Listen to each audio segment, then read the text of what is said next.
আসসালামু আলাইকুম, সবাই ভালো আছেন? তো আজকে আমি পাস্তা রান্না করে দেখাবো। তো প্রথমে একটা বসিয়ে দিলাম কালো কড়াই। তো আমি আমার পোড়ান যা আছে সেগুলাতেই রান্না করে আপনাদেরকে দেখাইতেছি। তো কড়াইয়ে তেল দিয়ে ডিমটা ভেঙে দিয়ে ডিমটা হালকা করে ভেজে নেব।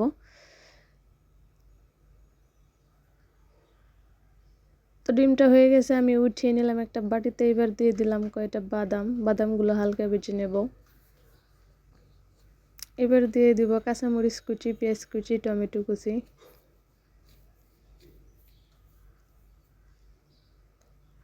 তো অল্প পরিমাণে লবণ দিয়ে আর একটু ভেজে নেব। তো ভাবতে পারেন যে পাস্তা রান্না করলে পাস্তার মধ্যে কি বাদাম দেওয়া যায় বা খাওয়া যায়? তো আমি আজকে বাদাম দিয়ে পাস্তা রান্না করতেছি। তো বেশি দিই নাই, অল্প কয়টা দিছি। বাদামের যে একটা ফ্লেভার, খুব সুন্দর একটা ফ্লেভার আসতেছে, আর বাদাম থেকে তো তেল ছাড়ে। তো যাই হোক, এবার দিয়ে দিলাম সিদ্ধ করে রাখা ফুলকপি, গাজর, আলু। তো সবজিটা দিয়েছি আমি, শুধু পাস্তা রান্না করলে খেতে ভালো লাগে না, সেই কারণে এখানে কিছু সবজি দিয়ে দিলাম। তো মোটামুটি ভাজা হয়ে গেলে এবার দিয়ে দিলাম পাস্তাটা আমি লবণ দিয়ে সিদ্ধ করে তারপর ঠান্ডা পানি দিয়ে ধুয়ে নিয়েছিলাম। ঠান্ডা বলতে কলের নর্মাল পানি দিয়ে ধুয়ে রেখেছিলাম। তো আমি উল্টে পাল্টে নেড়ে চেড়ে সুন্দর করে ভেজে নেব। তো এবার দিয়ে দিব ম্যাজিক মশলা, যেটা না দিলে পাস্তা খেতে ভালো লাগবে না, তেমন স্বাদ পাওয়া যাবে না। নুডলস রান্না করেন, পাস্তা রান্না করেন, ম্যাজিক মশলা না দিলে খেতে ভালো লাগে না। তো যাই হোক, মশলাটা দিয়ে দিয়েছি। এবার নেড়ে চেড়ে সুন্দর করে ভেজে নেব।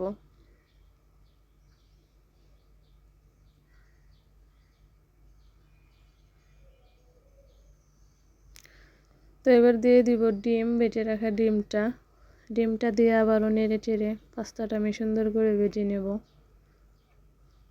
তো সবাই জানাবেন আমার পাস্তা রান্না করাটা কেমন হয়েছে, কমেন্ট করবেন বেশি বেশি করে।